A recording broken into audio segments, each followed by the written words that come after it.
Hello, everyone, and welcome to our third and final session of the Essay Writing Bootcamp. My name is Jenica Heim, and I'm joined with Rachel Liu, our advisor in Vancouver.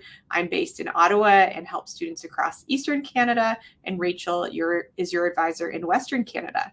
You can see a sticky note there in the chat, which has our contact information, reminding you that you can continue to send your assignments to us whenever you complete them, including your final, including your essay drafts for us to review. Today we will start again in the Jamboard. I think that was a really nice way for everyone to engage in the brainstorming exercise on the second session.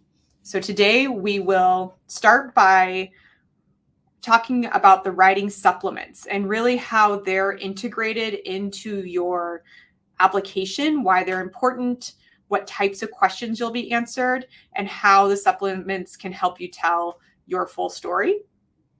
We'll transition into back into the main essay where we will review the outline assignment that you did for homework and then talk about some pointers for getting started on your first draft.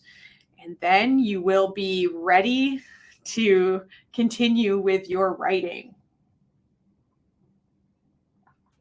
So I will ask you all to join the Jamboard again. I'll throw it here in the chat for anyone who joins a little late.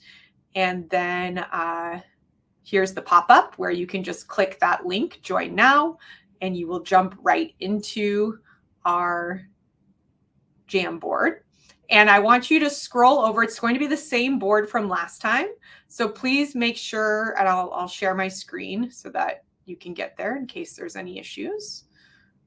And so that folks on the recording can also see it. Share the screen. Okay, so at the very top, there are slide decks. So I'm circling that with my cursor right now. We are on slide deck number 5. So you can toggle over to number 5 in case you probably landed on, you might have landed on slide number 1. And it should be the question, which supplemental question are you finding the most? Oh, sorry, I said number 5. I want you to be on number 4. Sorry, please go to number 4. Which U.S. universities are you planning to apply to? Okay, so this is your first warm-up question. So please go ahead and, like last time, you will click on the sticky note feature. You will then type in which university you're planning to apply to. I personally went to University of California, Davis for my undergrad, and I went to San Diego State for grad school. So those will be mine. You can pick what color you would like, which in California, you got to pick yellow for the sunshine, and then you click save. And then once you do that, please make sure to move your sticky note out of the way. And so please include at least one university you plan to apply to, or you can include your whole list if you would like. This is going to help me today as we talk about supplements, knowing a little bit more about where you're planning to apply, and we can speak a little more deeply about the supplements that you might need to complete. So please take about a minute to jot down some of the universities from your list. Again, specifically the ones in the United States. Hi, Jenica. Some students are saying that their Jamboard is in view mode. They cannot edit. Yes, let's change that. All right. So now I changed it. Thank you. I appreciate that. Thank you, Rachel. So I just changed it. So go ahead and refresh your screen, refresh the Jamboard, and you should be able to edit now.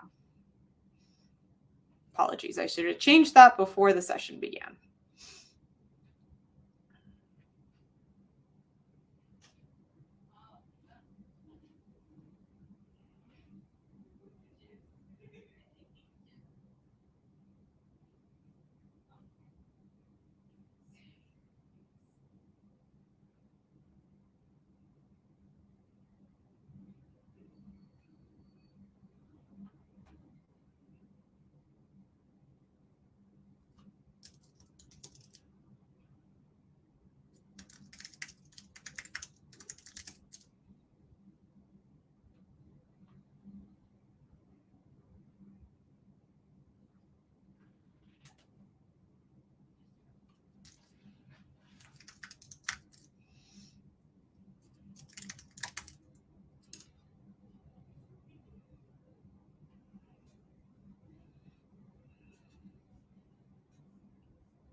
All right, thank you so much for sharing. So we definitely have a few Ivy League schools in here. I see Dartmouth, Harvard, Cornell, University of Pennsylvania, Princeton. I also see the University of California campuses coming up a couple times. Some other selective private universities, Stanford, Chicago, and then some big public campuses, Florida, Washington, North Carolina, Ohio, Vermont. Okay, great. That's an excellent jumping off point. So some of these universities have a lot of supplements, and a few of them don't have any supplements. So that's something very important as you're completing the application to see how many additional essays you may need to write. You may not have to write any. So let's move on to slide number 5. So on this slide, if you haven't started looking at your supplements at all yet, then the answer to this question might be, I'm not sure yet, don't know, haven't checked. But if you've started reviewing your admissions, then you've probably started reading which supplemental questions you might need to answer. A supplemental question is anything that's specific to the university. And somebody's already written theirs. Why us? Why do you want to apply here? So which questions are you finding the most difficult to tackle? Or just generally, what are you finding challenging about supplemental essays and questions? And I thought I had updated the spelling of questions, but I guess I didn't. There we go.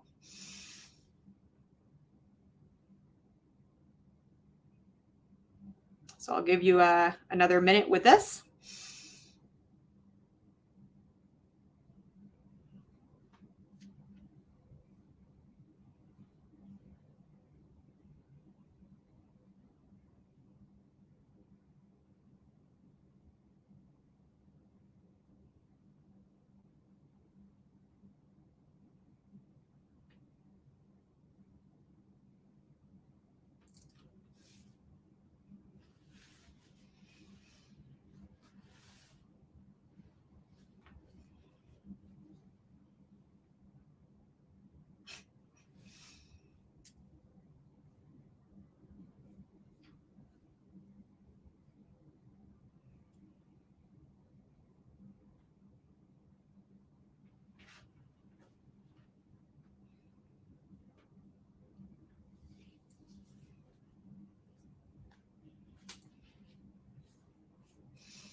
So far, what people have written are absolutely the questions and things that people tend to find the most difficult.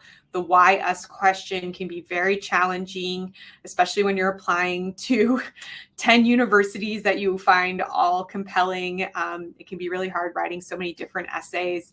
What's the most significant challenge that society faces today? That's a Stanford question. I also find that one incredibly difficult just because the questions about you, like there's no wrong answer about you, but as far as the most significant challenge in society, it does feel like you're working in a much more limited scope.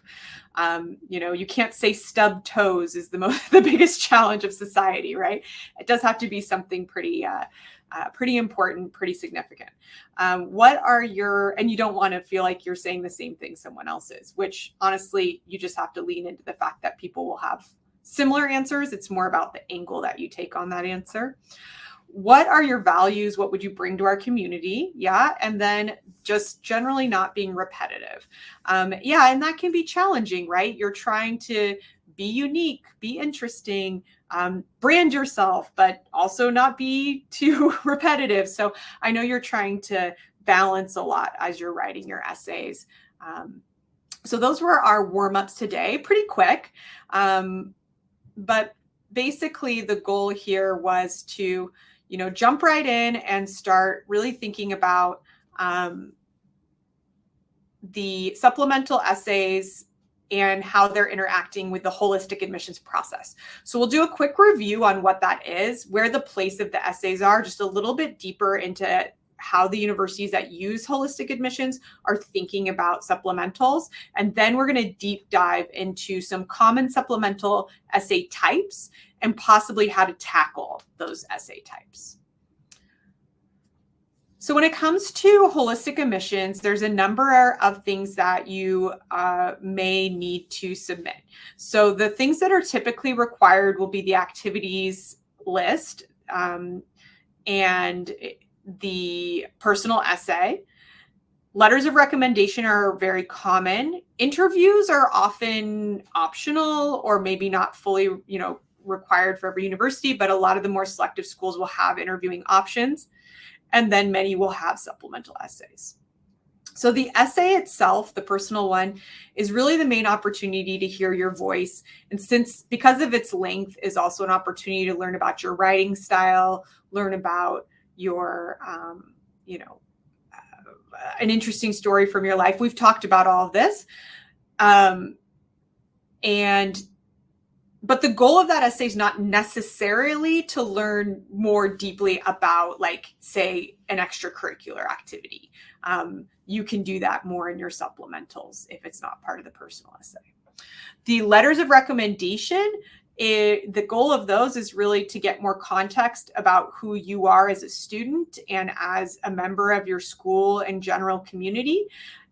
They are letters to recommend you, so hopefully they have praise and a lot of really nice things about you.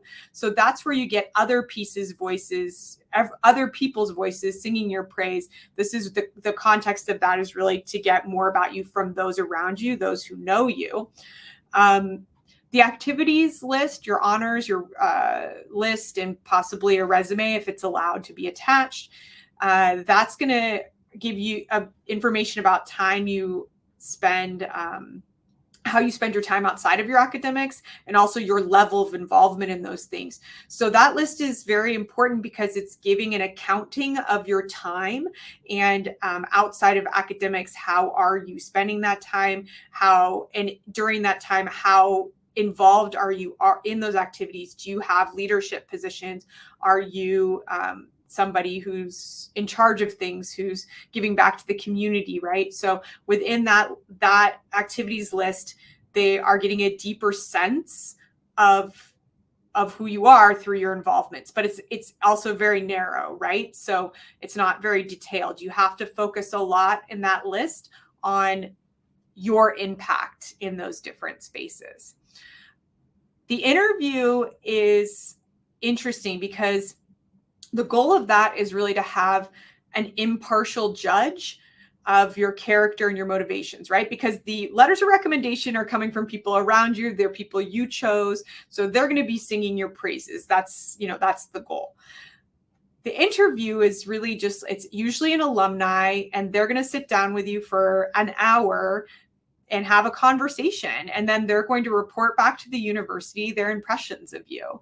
And so this is your time to make a positive impact on someone and hopefully have them sing praises about you as well, right? They are not affiliated with the university, so they, of course, are not a completely impartial judge. They come with their own point of view and biases, and I have had students mostly have really, really positive experiences, but every once in a while, there's a strange or not as positive experience, depending on who the alumni interviewer is. But overall, those are usually really great conversations people enjoy. And because they're optional, they can't have as big of an impact on your overall success in the process as maybe some of the other pieces. So like if a university is running really low on interviewers in a given year and they can't extend interviews to everybody, it's not necessarily meaning that you're not going to get in.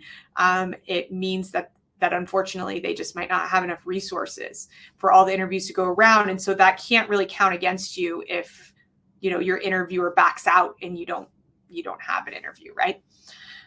So the supplemental essay questions, essays and various questions, the way they fit into the application is that it not only allows you to speak more deeply about maybe some of your involvements, your leadership, your activities, things that you really want to highlight from your activities and honors lists and give more context to. But it's also really about speaking more directly to the values of the university, because these are specific university supplements that are only going to that school. And so the university is going to ask questions that really demonstrates what are their values.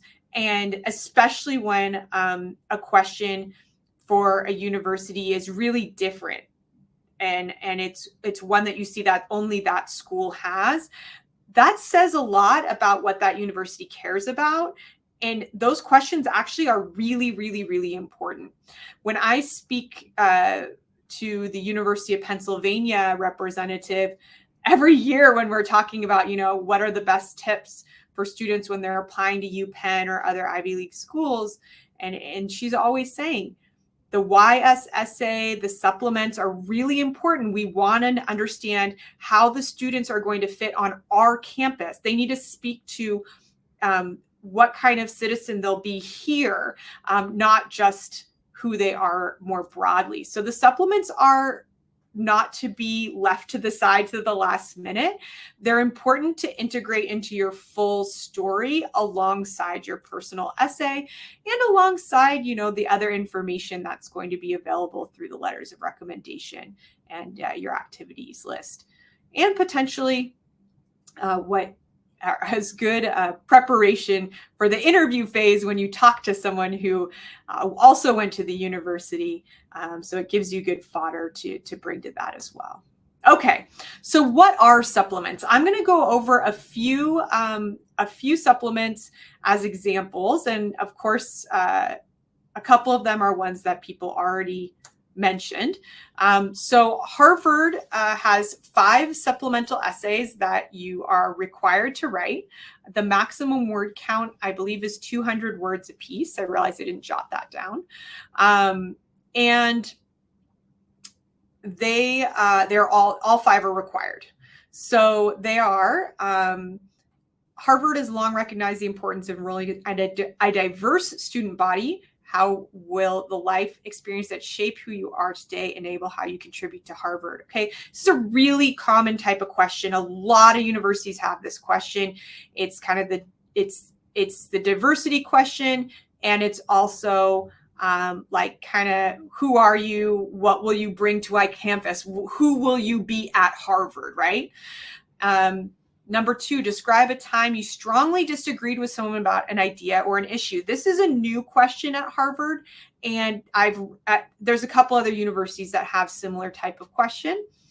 What did you communicate or engage with this person? What did you learn from this experience? So questions like this, it's really important to think about what's the root of this question and why they're asking it. And particularly for Harvard, I can tell you that this is new this year. They changed this out for a different question. And, this question has a lot to do with amplifying voices on college campuses.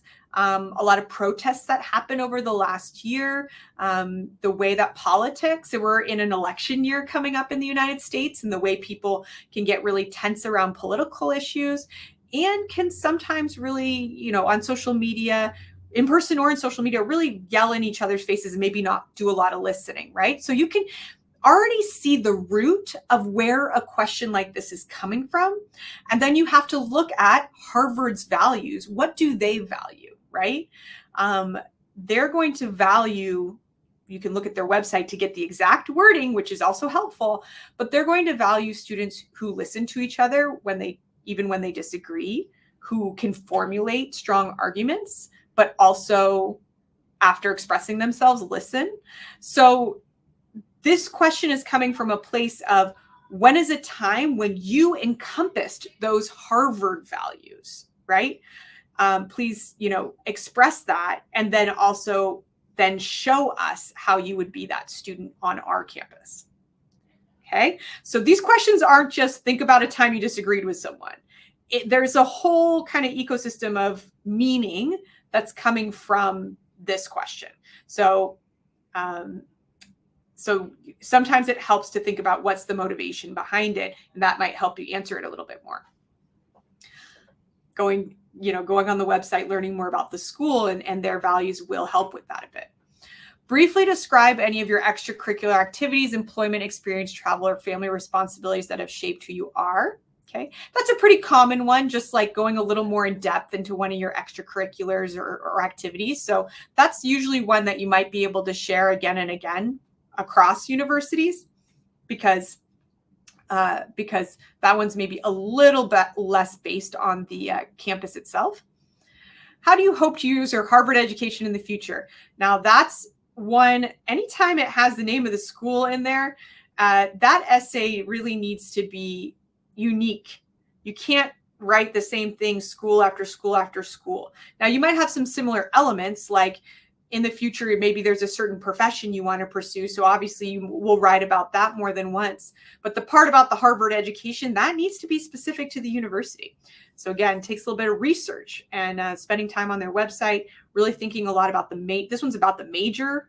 They're not saying that, but that's definitely part of this question. And then the last one, what are the top 3 things your roommate liked to know about you? And Stanford has a similar question about write a letter to your roommate. And we'll talk a little more about what that roommate letter is actually asking about in a moment. Let's move on to University of Chicago. University of Chicago is a great example of a school that really lets you know a lot about their personality through their essay writing exercise itself. So University of Chicago begins their essay writing, the page on their website related to essay writing. It starts with the following preamble. So I'll read it. It says, the University of Chicago has long been renowned for provocative essay questions. We think of them as an opportunity for students to tell us about themselves, their tastes, and their ambitions. They can be approached with utter seriousness, complete fancy, or something in between. Each year, we email newly admitted and current college students and ask them for essay topics. We receive several hundred responses, many of which are eloquent, intriguing, or downright wacky. As you can see from the attributions, the questions below were inspired by submissions from you, Chicago students and alumni. Okay, so the first question, you'll have a required question, which is a little more on the serious variety. You're going to go to University of Chicago and address some of your own specific wishes, what kind of learning community, future, blah, blah, blah. Okay, same kind of stuff. It was essentially like 2 of the questions from Harvard in 1 question here. Now, this is where we get to the fanciful part, the extended essay, which I don't think has an essay. I don't think it has a word count. Here's a couple of options. They give you 6 new options, and then option number 7 is choose from any of the old options. And then it gives you like a list of 100 options you can look through. So here's just 2. We're all familiar with green-eyed envy or feeling blue, but what about being caught purple-handed or tickled orange? Give an old color-infused expression a new hue and tell us what it represents. And then another one, Pluto, the demoted planet. I actually don't know how to say this. Ophiuchus, maybe? The 13th zodiac. Andy Murray, the 4th to tennis big 3. Every grouping has something that doesn't quite fit in. Tell us about a group and its unofficial member. Why or why not should it be excluded? Okay, so see, like these questions are, they mentioned the word fanciful, they mentioned the word wacky. So this tells you a lot about University of Chicago. If you read these questions and you go, I'm out, then you're not a good fit for University of Chicago. If you read these questions and go, oh my God, this looks like so much fun, then maybe this is a good fit school for you. So some universities are kind of using supplements almost as their own screening process, and they are telling you a little bit about who they are through these options. Here's the final example, Rice University. So Rice University has several of the same types of 150 words or 500 word questions. What do you wish to study? Why are you applying to Rice, essentially? And then the third question, you can pick one of the 2, which one of them is about diversity. What perspectives have been shaped by your background, experience, upbringing, or racial identity, inspiring you to join a community of change agents. And then there's another one about the residential college system. So it's a bit of the roommate question, just worded in a different way. So you'll see like, oh, okay, well, this one doesn't say write a letter to your roommate, but it talks about we have cultural traditions and everybody has unique life experiences. What are you going to bring to campus? What are you going to be like living on campus in the residential system, being in the dorms, essentially having a roommate, right? So sometimes it helps to kind of group those themes together so that you can start thinking about some of these questions in a similar way. But the one I really want to highlight here is the box. So Rice's long-standing tradition of the box. It's a question on our application where we ask all of our applicants to share an image of something that appeals to them. So every student needs to upload an image. There are a few other schools that do this, but I think Rice is the only one that I really know is like pretty famous for this. It's not as common in some of the other more selective universities. So, you know, if you plan to apply to school like this and that kind of question can kind of hit you because you're like, oh, whoa, I thought I was just writing essays. Now I'm submitting a photo. But I did work with a student who applied to Rice. And so I did want to share his photo. Well, the one on the left is him after he got in, but the one on the right is the box photo he shared. So I do encourage students, if they have to submit a picture, remembering that it doesn't need to be something super professional. It can just be something that is really meaningful to you and hopefully will help the university learn a little more about you. In this case, for the student, it was that he loves snowboarding in Gatineau. So there you go. And it's a great photo. So let's dive a little deeper into each of the kind of broad categories of supplements that you might encounter. So here we go. Why this university? How would you fit into the community? And you guys already chatted about that one. Why this major? A community and diversity question. We've already seen a couple of those. What did you do the 2 last summers? What a letter to your future roommate, or some sort of information about roommates or living on campus, a picture or video submission, or maybe just kind of like random sort of what would you do in this circumstance, or would you rathers. We do have a question here. My impression was that you write the YS essay for Chicago as well as 2 of the wacky questions. Am I mistaken? No, I believe you just choose one of them. The extended essay required choose one. Yep, I copied that right from the website. So for you, Chicago, you just write one of the extended essays. No, 2 would be maybe a little bit too much. But you're writing a total of 2 essays because there's the required essay, the more straightforward one, serious one, if you will, and then the more fanciful one. So let's dig into each and every one of these themes, what it's really asking and how you might tackle the question.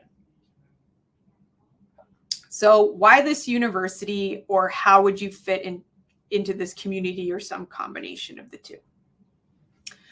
So what is this really asking? Have you reviewed the website and our promotional materials? Have you taken time to understand it? But also, how would you be an essential piece to our student puzzle? They are building they're weaving an intricate web of students from around the world to come to their campus. And, you can't have, 5,000 new students who all want to be in the marching band and nobody is joining the dance team, right? So there's a lot that's coming into focus. It's your major, it's your career goals, but it's also who you will be as a participant in campus with clubs and activities and among your peers. So don't forget that that's kind of an important part of the picture as well. So many students who apply to highly ranked, very selective schools do so because they're highly ranked and very selective, and that can never be your essay. You can't say I'm applying to Yale because it's Yale. You actually have to get more familiar with why Yale. I mean, that's one of their questions. But like, how do they see themselves as different from their like counterparts? So go to the mission of the website, read the About Us section, learn about the history of the university, learn about what makes it tick. Every school has a different mission as what they see as what's critical for them. What are they focusing on in any given year? And are you part of that? Like, is this school recently made a pronouncement that they're going to do all this stuff to become environmentally friendly and green? And that's something that speaks to you. Why is that meaningful? Why do you care about it? Right? So really take the time to see the different initiatives the university is doing, the different majors, everything that they have available to really see what speaks to you. You should understand the curriculum itself. So every university has a different type of curriculum, the way that they require students to progress through their 4 years of study. Some U.S. universities have the first 2 years are fully like liberal arts. You don't have a major, you don't declare the major until your second year.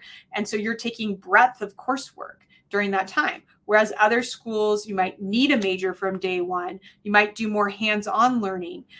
So every university has a different approach. So you need to learn more about what the curriculum is and why that speaks to you. Some schools will even have a specific question about it. Brown will ask you why you care about the open curriculum and why you want to study that way. And you can't go, what's an open curriculum? You have to really understand what it is. You need to research it and see if it's for you. You might find out while you're researching that you're like, I can't write this essay because I actually don't know, or I don't think I like it. I'm like, well, if you don't like it, then maybe this isn't actually a good fit school for you. And we've got to find other options that actually fit your needs and your interests a little bit better, right? So that's why it's not just the name of the school, but also how they approach education. That's really important. You should also really see how the college views itself as unique. If in any way they have certain statements about, oh, we have this certain type of curriculum, this certain way we approach education that we think is so critical to our school and what's important to us, really think about how you align with those values and how that's important to you. As I mentioned, really also don't just look at your major, what you want to study, how it's done at that school, how the curriculum is going to be, but also just your overall experience on campus. How will you be involved? You're not just an academic, you're also part of the fabric of the student community, and U.S. universities really value that. That's why they're asking you about your clubs and things you're involved in now, because they expect you to get to campus and also be an involved student. And the most important thing about this type of essay is you need to balance who you are with who they are. You cannot just give them their brochure back to them. They know all the things they have available on their campus. So simply saying like, I can't wait to, NYU is a great example. I can't wait to head to the Big Apple and walk the city streets of New York. Washington Square Park will be my playground. I've read essays like that, and I've read so many that sound exactly the same. So you can't just write that because it's going to get lost in a sea of other students who are saying, the concrete jungle, the Big Apple, all that. So you have to place yourself in there, and you have to have more of a picture of who you are in that space. And this is maybe one of the most challenging essays to write. Honestly, if you can go on a campus visit, it will really, really help write this essay. I know you can't do that to every campus, but at least if you can get on a virtual campus visit, that can maybe help you interact with that a little bit as well. And a question just came in. Do you have a list of things we need to research about a university? So the list of things would be your major. So you do need to review the major you want to study and what's expected in that major. What's the approach? What types of professors are part of that department? So really understanding that a lot is very important in why you're choosing a certain university. So definitely that. the curriculum and how the information is going to be, how it's going to be given. Like that's really, really important. And then the About Us section, just like overall understanding the university's mission. So those are like a top 3. And then from there, yeah, anything related to campus life. So I'd say those 4 things are probably the most important, like main categories to review. Why this major? Now, sometimes the why this major stuff is looped into the why this university, and sometimes they're separate questions. So it's really important to review all the supplementals, because you can't have why this university and why this major be the same question. So why this major is a little more specific. So I would start with the why this major, and then what is not, like what you didn't include there. When you get to the why this university, you can say, besides, you know, my enthusiasm for my major, I'm also looking forward to, and then maybe a little more of the community aspects if you've already covered what you're studying, right? So you have to create a nice balance if they're 2 separate questions to make sure you're not saying the exact same thing in both essays. They should work in collaboration together to build that picture, but never use like the exact same sentences and words from one essay to the other in the same, you know, for the same university. So the why this major question is pretty straightforward. I mean, you do want to be really clear in your reasoning of why you want to study something. Especially if it's a short answer, like 100, 150 words, it's not a lot of time for story or flourish. The shorter the word count, the more direct you need to be. If you're given 300 words to talk about why this major, now you have a little more space to maybe tell a story first. But if it's a short essay, you really have to get right into it. So hopefully you can cover what's inspired you to pursue the field, what you look forward to learning on that campus, which is really the most important part, and then what you might want to do with it in the future. It's okay if you don't know exactly what you want to be when you grow up. Obviously, that answer is going to change over time. But if there's at least something that's inspiring to you within your field of interest, you can mention that, you know, if you would like to, or conversely, looking forward to learning the possibilities of who you can be once you learn in this major.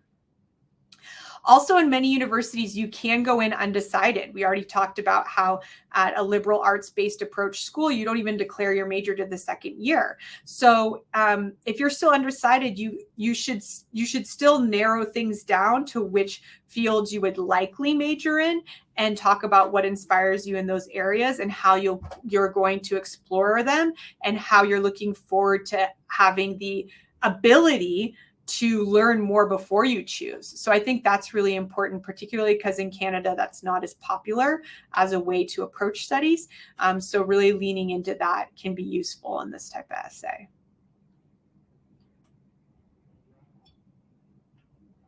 All right, so we already saw a few examples of the community, identity, diversity sort of essay. So just to reiterate, here's what Harvard had and here's what Rice had. They're really different wordings, but they kind of tackle the same thing. Essentially, any essay that brings up the word diversity, what they are trying to do is get you to talk a little bit more about where you're from, who you are, what your background is, and that can include, and Rice even spells out background experiences, upbringing, and racial identity. So it can include racial identity, ethnicity, it can include socioeconomic information, it can include gender, sexuality, whatever you feel comfortable sharing and feel like is important to share. And particularly in the context of the question, when it's asking you about how has this shaped you? How is this enabling you to contribute to campus? How is this aspect of yourself you're sharing related to being, in the case of Rice, being a change agent in your community? So really, whenever they bring up anything related to diversity, identity, or community, really reflect on those things. Also, remember, you are an international student, so present yourself as such. You're a Canadian applicant. Present yourself as such. You know, as a Canadian, you're going to be bringing very specific things to the campus. You are adding to the diversity of the international student population by virtue of where you're from. That includes your city. That includes the type of, are you from a rural community? Are you from the middle of a city? So make sure that you're reflecting on all of those things when you think about this question and you think about how you're going to describe yourself. And communities can be a lot of different things. It can be your school. It can be your immediate town or surrounding city, but it could also be some sort of group that you're part of, right? A church is a community. There's cultural communities.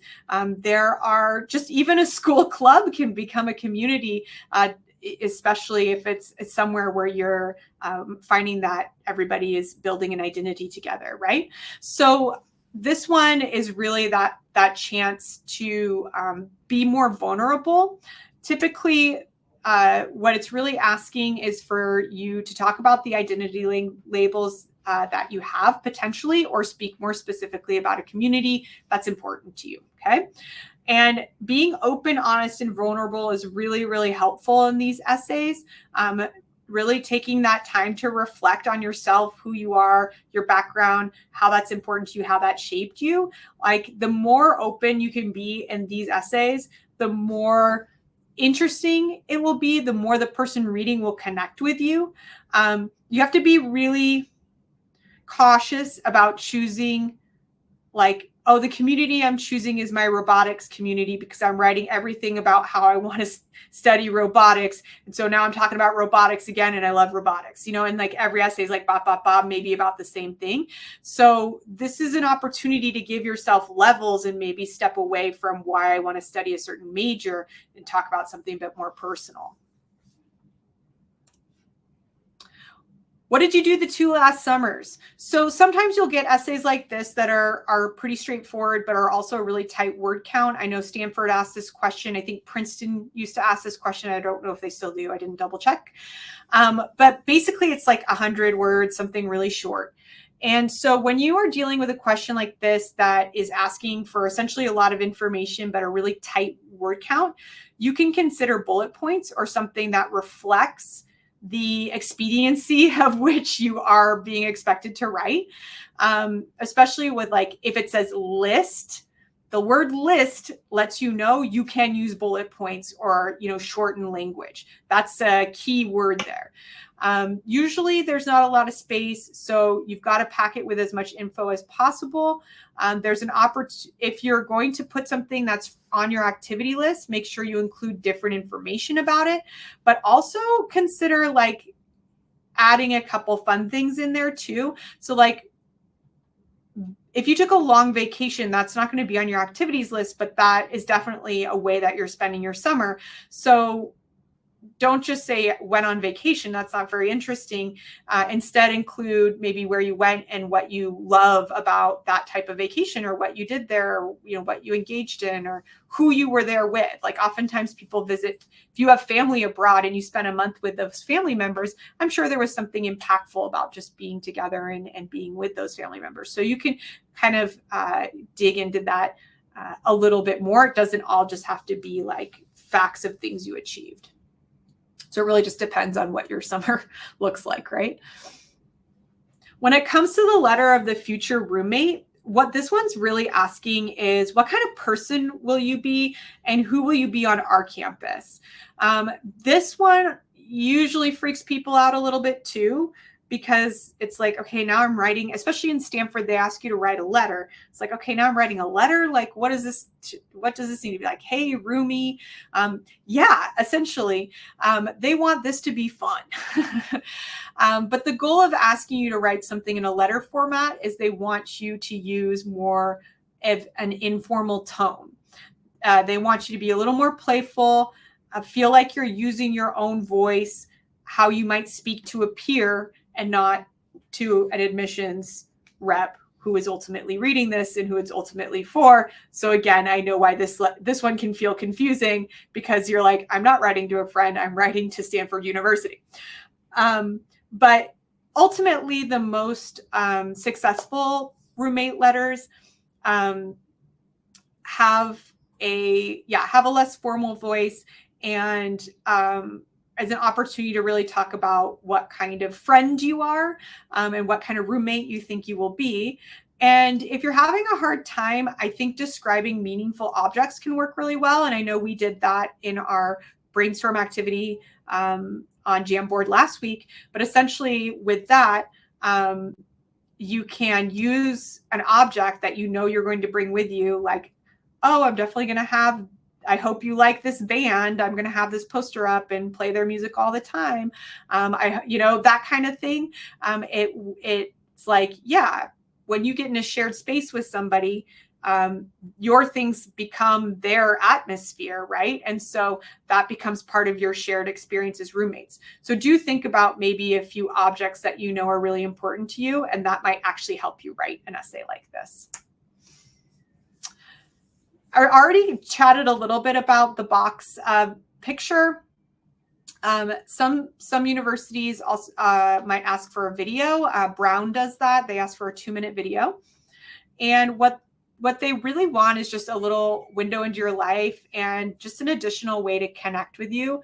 There's something really, as you all know, really powerful about images, and having the student speak on a video, and allowing that person to come alive, is really, it helps the admissions officer connect further with you.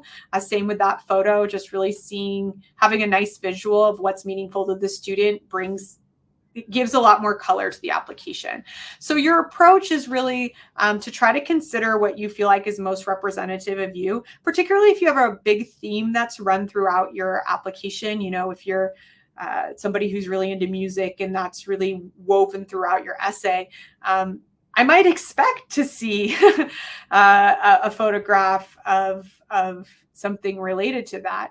However, you could go, it doesn't have to be, right? It could be something a little bit, like, just be a picture of you and your family. It could be something from your most recent vacation that you really appreciate. Like, there's no wrong answers here. And you're not expected to be a creative genius. Like, when it comes to doing that Brown video, you don't have to spend hours and hours and hours splicing together, producing, editing a video. That would take a really long time. And they really want you to sit in front of a camera and time it and speak for that length of time. Make sure you prepare ahead of time so that you're taking the allotted time, but you're not expected to produce something large scale. When it comes to photos, I said that you can use something you already have. And one last tip on the videos is to read the instructions carefully. Make sure you stick to the prompt and the time limit. Especially when it comes to arts, performing arts, there's a lot of audition videos and things you have to do. So there's going to be a lot of instruction on how to shoot various videos. You might need to do a video introduction. So making sure that you answer what they require from you and don't overdo it on the timeline. These are very important. And lastly, the really, really fun questions, the random ones. Somebody wrote earlier, Stanford has the question. We're kind of tackling a lot of Stanford essays, but they give you 11 different questions you have to answer. So there's a lot. But like Stanford has what's the most significant challenge that society faces today? They also have, what historical event do you wish you could have witnessed? Yale has, if you could teach any course, write a book, create an original piece of art, what would it be? And the word count is really, really, really short. And so you have to be impactful with very, very few words. And so what are these really asking? Tell us something you haven't expressed yet in your application, and share something you care about or that you're an expert in. But it's also an opportunity to kind of just like drop a little thing in here without a lot of additional explanation. It's kind of like a amuse-bouche of essays, if you will. So your approach can be, go back to your brainstorm and see what you haven't touched yet. I usually recommend maybe hitting these questions last, because you can write those longer essays first and then really see like, what were some of the things I brainstormed that I like that I might want to touch on, but I haven't, and what aren't really like full 250 or 500 word essay fodder, but could be fun to just shake up and throw in here. When we had the what do you nerd out on, like the Yale question is essentially that. If you could teach a college course, like what would it be called? What would it be about? Like that has to be something that you're so deeply an expert on that you could teach it to a class, right? So these are the part where you can be quirky. The fun word. Everybody loves the word quirky. But that's what it really is. It's the quirkiness question. What are you an expert in? What do you geek out on? What do you go on deep dives in? So those kind of like fun little things that you do, that's where these can come into play, and it gives a like little snapshots into your personality. And just really think about what brings you pure joy. Okay. I would say right now that's probably videos of ray gun on Instagram, but I guess that changes over time.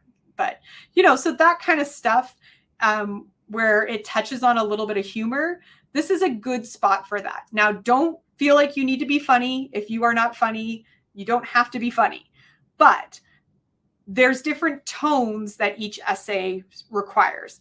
Like why this major might be a little bit more serious, but if you're going to a historical event, that could maybe be a little bit more funny if you want it to be. Really, and I always recommend for that one in particular, questions like that. Okay, think of your first draft. Like maybe there is something where you're like, yeah, I mean, I would really want to go to MLK's March on Washington. That would be amazing. It was super historical. That would be super cool. Okay. A lot of students write that. Not very standout-ish. So I usually encourage students to kind of dig a little deeper and go, okay, well, if you want to write something similar to that, like why? Is it because you're into racial justice? If you're into racial justice, what are some of the things that are really interesting to you about that? So what is it that moment specifically? Are there other moments in time that would be equally interesting? Or can you pick something a little more specific so that it feels more interesting about you and you can connect it to other things that you're really interested in? So don't, I wish I was at Woodstock. Okay. Again, that's really broad. It's a lot of people might say that. So why are you saying that? Well, if you really love classic music, classic rock, then what are maybe other moments in time? Or if it's specifically Woodstock, pick something that roots you in a more specific place, time, experience. Okay. So that's my tips there. Whew, been talking a lot. You all still with me? Motor mouth over here. Been going for an hour straight.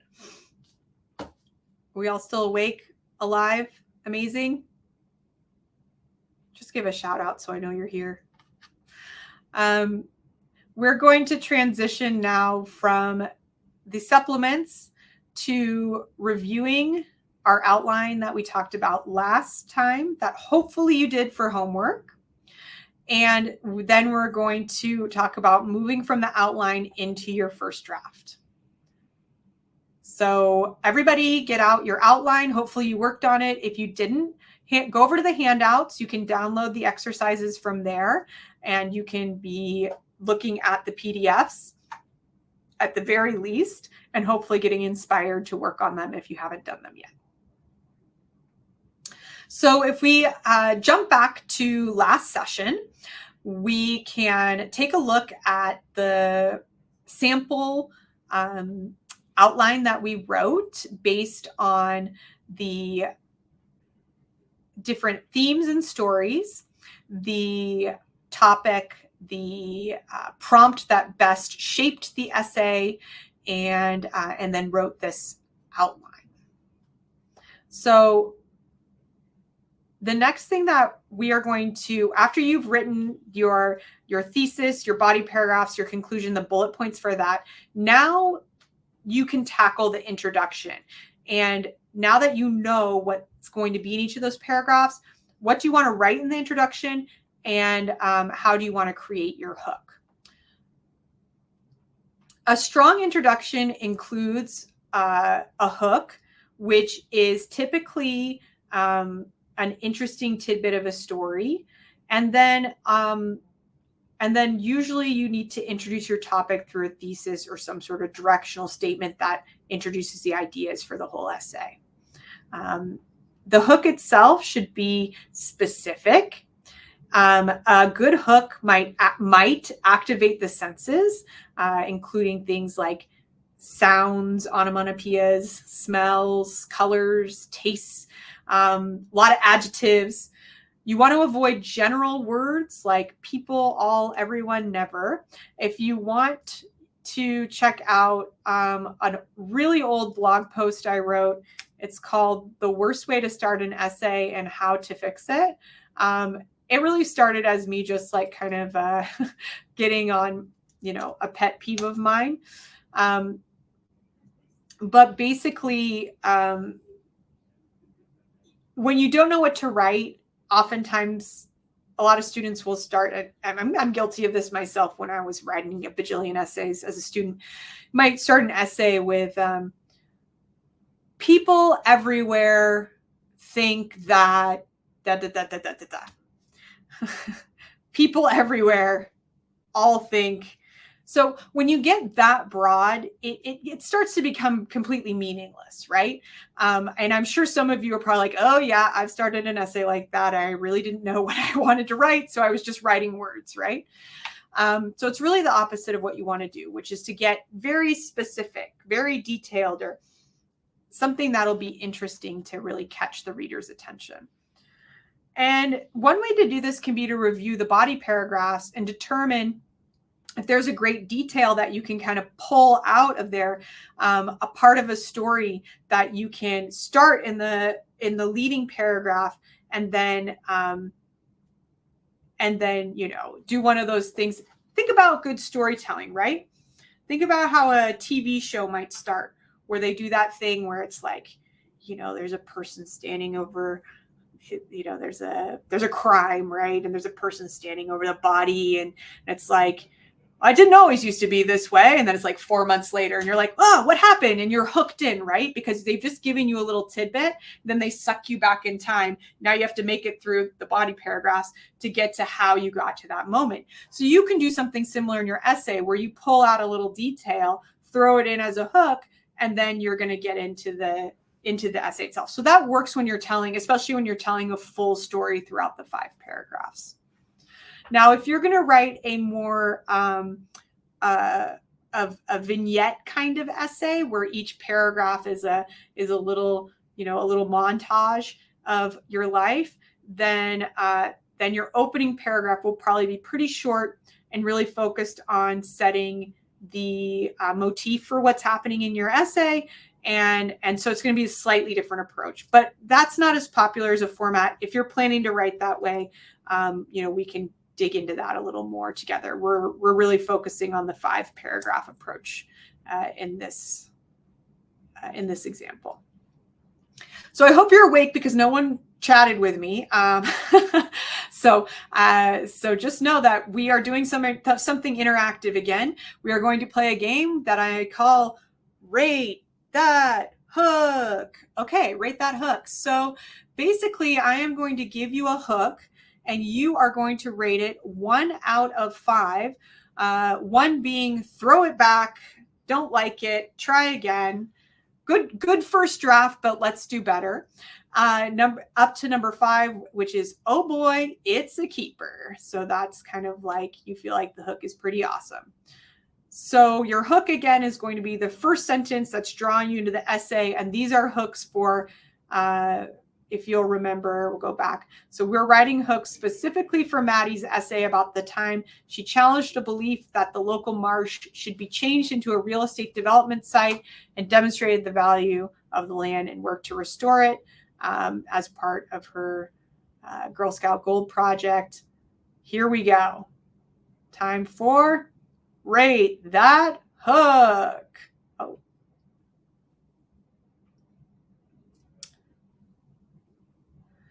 Number 1, I've always been interested in the environment ever since I was little. I've always been interested in the environment ever since I was little. What do you think? Rate that hook.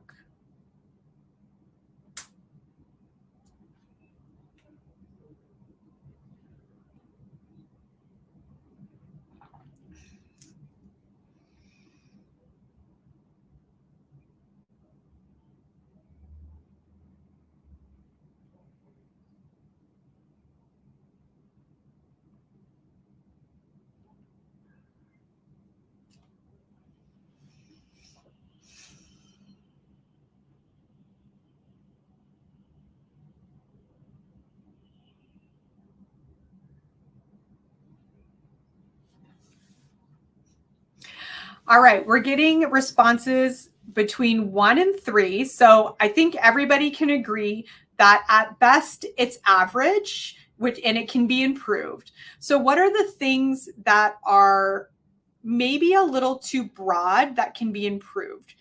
What do you think? In the chat, tell me, what are some of the areas that are lacking that could definitely be a little more interesting, more specific, activate the senses more?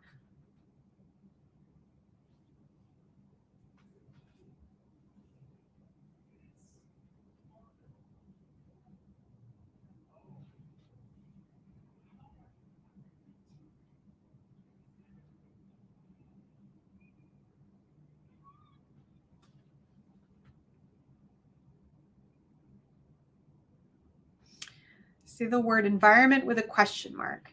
It's a broad general statement. It could start with a specific instance of why she likes the environment. Yeah, ever since I was little is cliche. It's very broad. It's not giving a good sense of time. Using the word always is same as using the word never. Exactly. It's very, very broad. Exactly. And I think that with the statement about you could start with a more specific instance of the time of when she started really being engaged with the environment. Now that's a little bit more colorful, a little bit more interesting. Excellent. Okay, great engagement with how to improve that one. All right, so we're throwing that one back. So let's take a look at the next one. I started Girl Scouts when I was 5 years old, and I loved it immediately. What do you think?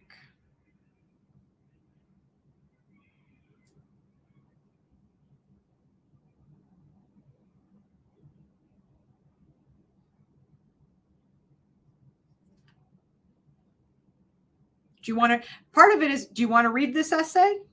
You know, like, what do you think when you think about the hook? How much is it hooking you in to want to read more?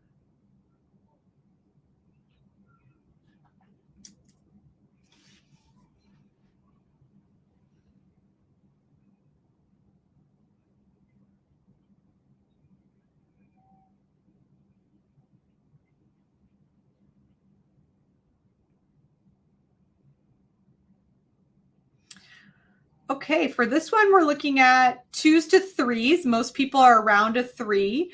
And a couple people into the 4 zone. So yeah, still a little bit on the average side. It feels okay, could be better. So again, tell me a little bit more about what you think is good or what you think could be improved.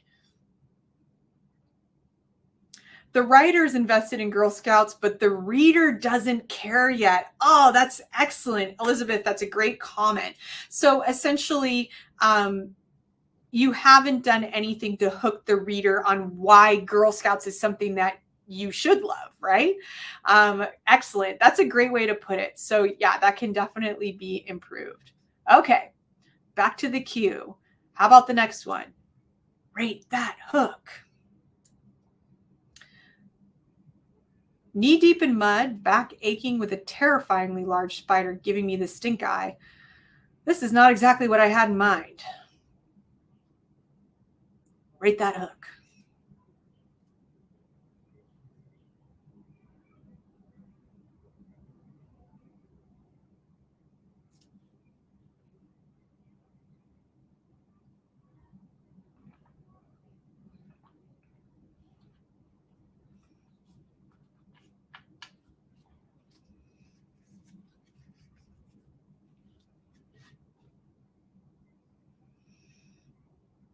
Oh boy, this one might be a keeper. We're getting a lot of 4s and 5s. So in the chat, tell me more. Why are you rating it the way you're rating it? Why do you think this one is maybe a little bit more on target with what makes a hook? What is hooking you currently to want to read more?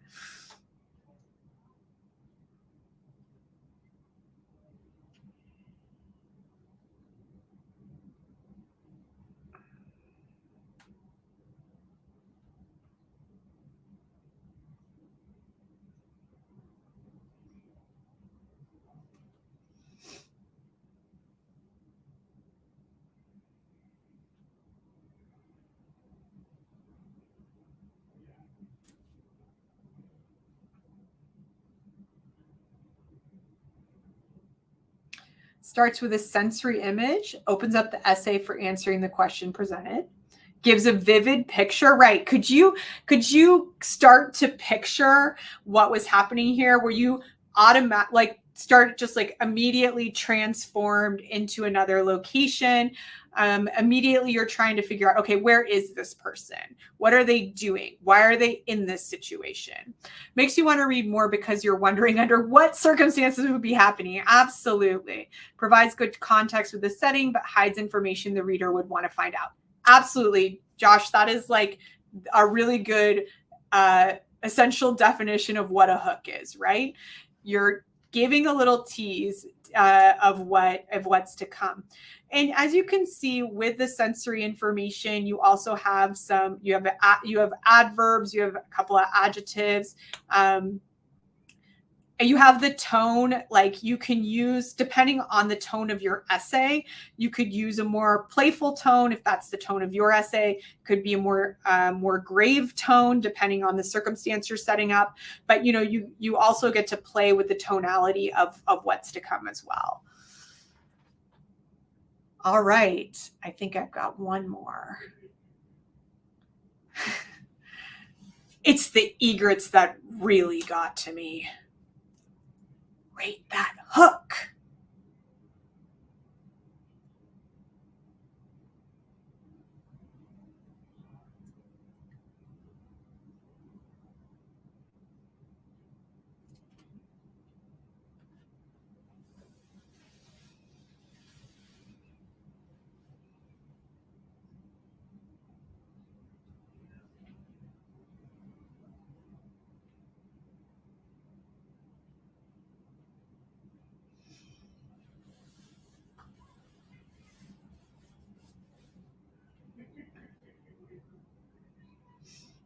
All right, we're getting mostly between 3s and 5s, mostly a 4 for a lot of people. They think, I could probably punch it up a little bit more. There could be something, maybe a little more more like another adjective, something a little more sensory that could make it better.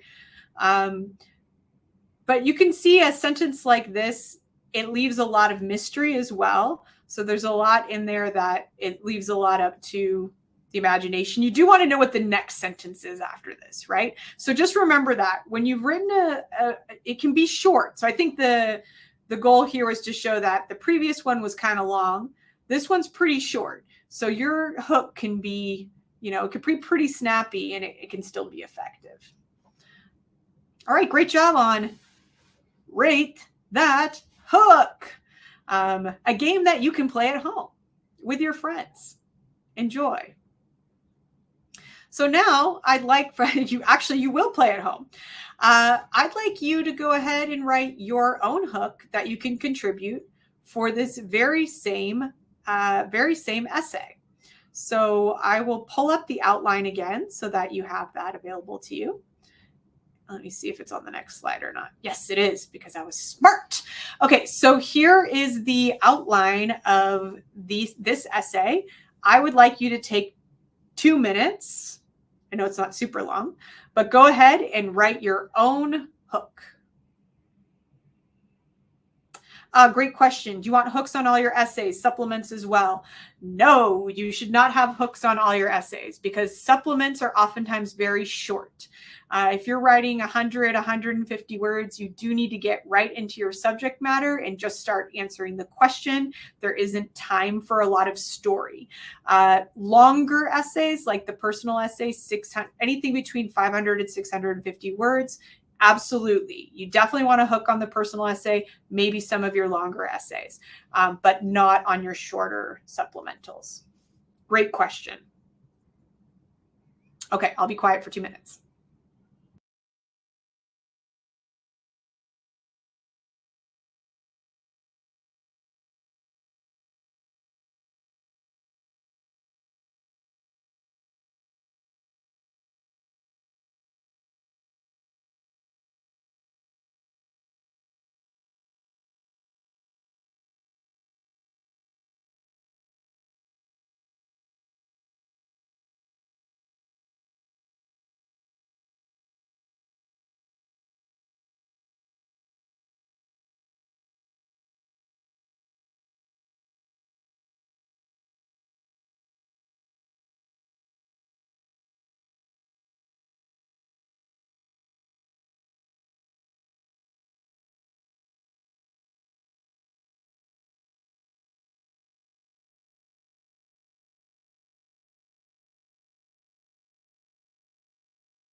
All right, 2 minutes goes by very quickly. Please go ahead and share your what you've written in the chat.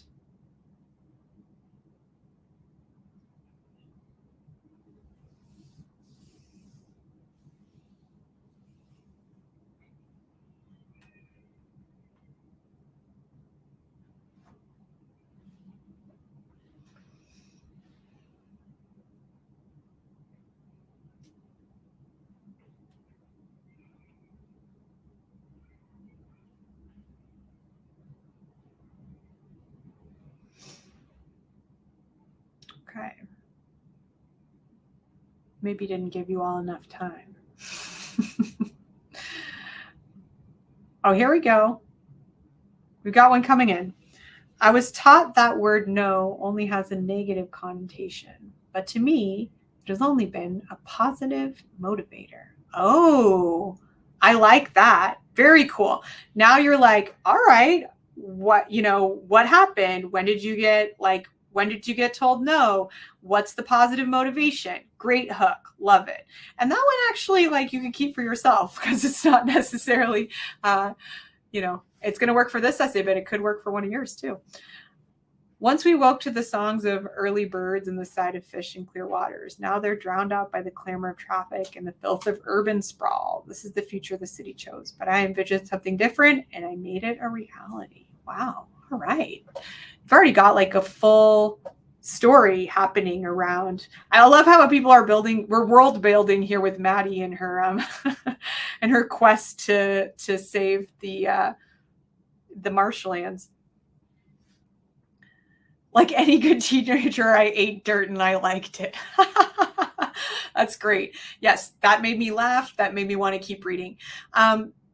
Great job, everybody who's contributing. These are all really excellent. So hopefully this is inspiring you that if you were able to take this kind of random outline where you don't have any information, hopefully you can do this on your own life. I know you're pretty close to your own project, but these were really, really good. Good job. All right. So your next, the next thing you're going to need to do if you haven't started yet is begin writing. And my refrain is your first draft is the worst draft. And that's why it's the first draft. I say this because sometimes people get scared to start writing because it feels official. It feels like I'm writing the essay that someone's going to read.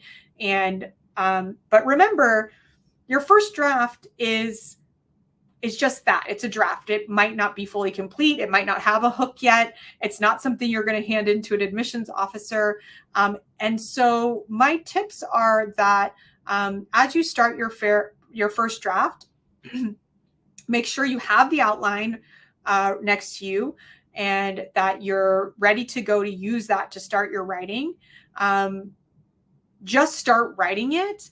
And also, I didn't put that as a bullet point here, but don't stick to the word count right away. Obviously, you don't want to write 2,000 words, but there's no way the first thing you write is the exact thing you're going to hand in. So if you write 700 words or 750 words, that's fine. It's better to write your whole story and all the things that you think want to be in there, and then really look at it and start editing it and share it with me, share it with Rachel. And then from there, you can start deciding, like, how do I want this to take shape?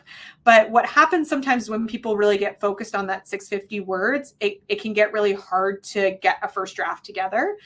So really think about that first draft as like not the end product, and maybe that'll help. If even that makes it hard for you to start going, another recommendation I've given to students before is to handwrite. Or journal. So if you're someone who likes journaling and you want to just kind of free form write about your topic to start really thinking about it, then that's a great way to do it in a more unofficial manner and to start exploring different ideas. So sometimes just doing that by hand, that away from the blinking computer cursor, can be a great way to just start getting the story out without it feeling like you're writing the essay. Make sure that you avoid cliches and get real. So, cliches are really like kind of large scale story arcs that instead of talking about your own details, you're kind of relying on that narrative. So like a really, really popular one that I see often is the time you overcame the bad grade or the bad performance or the bad game.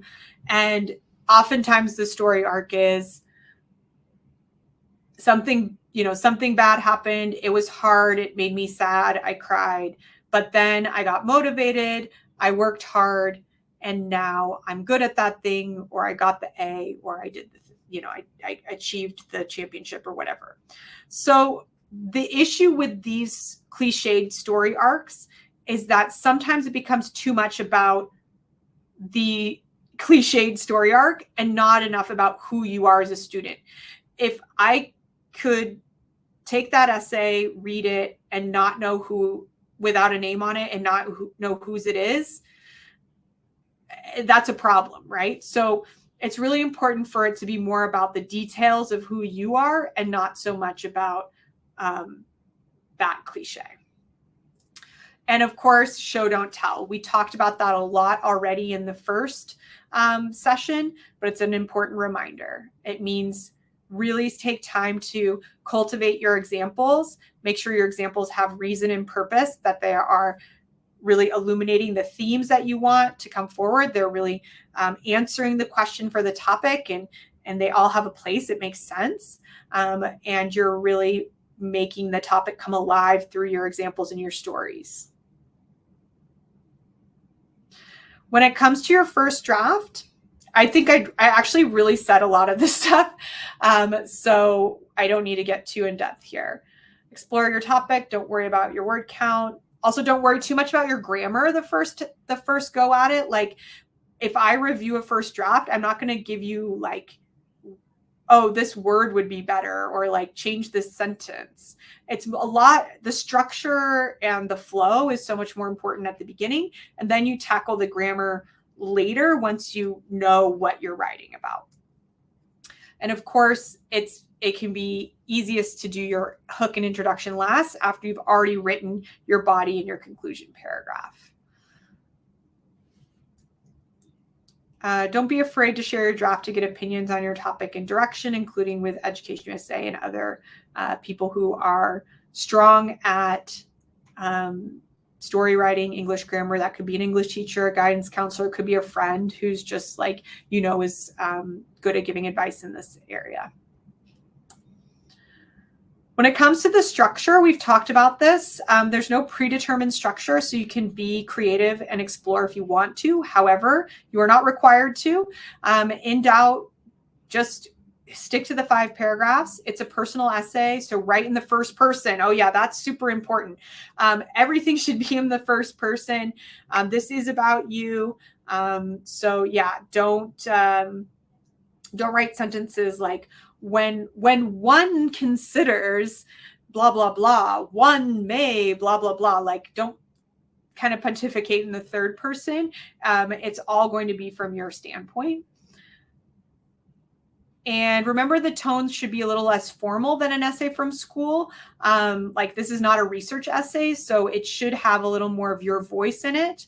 But it also needs to convey your grasp of grammar and writing skills. So just because it's in your voice doesn't mean you're writing in like text language speak, or like in a way that is using a lot of like incredibly simple words. Like, you do need to show a little bit of variety in your vocabulary as well. Okay, admissions officer, want to hear your voice. It's okay if writing isn't your strongest suit. As long as your voice is shining through, you don't need to have you don't need to use a thesaurus and have the most, like, the fanciest words. You just need to be able to show who you are through your writing. And it definitely needs to be polished by the time you submit it, meaning that it should not have a lot of grammar mistakes in it. And it needs to definitely go through quite a few checks from other people before you submit that thing. The polishing itself, consider giving it a title. An essay title is not required, but it's another opportunity to hook the reader. You can think of the title as a hook itself. The title does count as part of your word count. So just, think about that. If you are saving it till last, it is going to take up a few more words. When it comes to polishing the structure, make sure that the flow makes sense and each paragraph has a purpose. Make sure multiple people are reviewing for grammar and spelling. And if you are over your word count, you will look for places where you repeat yourself, maybe including multiple examples where you could cut out 1 or 2. And again, using other people to help with that editing. Who can you ask for help? Well, English teacher, guidance counselor, parents, friends, other trustworthy adults in your life, and of course, Education USA. So after you write your first draft, which hopefully you can accomplish soon, send it to your Education USA advisor. Here's our email addresses one last time. We are happy to help you. And follow us on the website and all the socials and all the things. As a reminder, here's our Instagram. This week on Tuesday Tips, I talked about the education section, gave a few tips there. I'll probably be doing a few more Tuesday Tips like that, where I give more detailed information about filling out the Common App. I know people have a lot of questions about that. And we will continue the conversation on the Discord channel. So I will keep including stuff there. And then we also want to have alumni students come on and give talks. So I'll be posting a schedule about that, and you'll be able to join other students who have studied or are studying in the US, Canadians, and be able to talk to them more about things like essays or campus life. So keep your eye out for a schedule. So everyone who's joined Discord, you'll get that information first there. And hopefully you can keep engaging in that space. At this time, we are 3 minutes away from the end, but if you have any more questions, I'm happy to answer them. But until I hear from you all, thank you so much for joining. Thank you for your participation. And I really, really look forward to seeing what you come up with next. Rachel and I really look forward to working with all of you.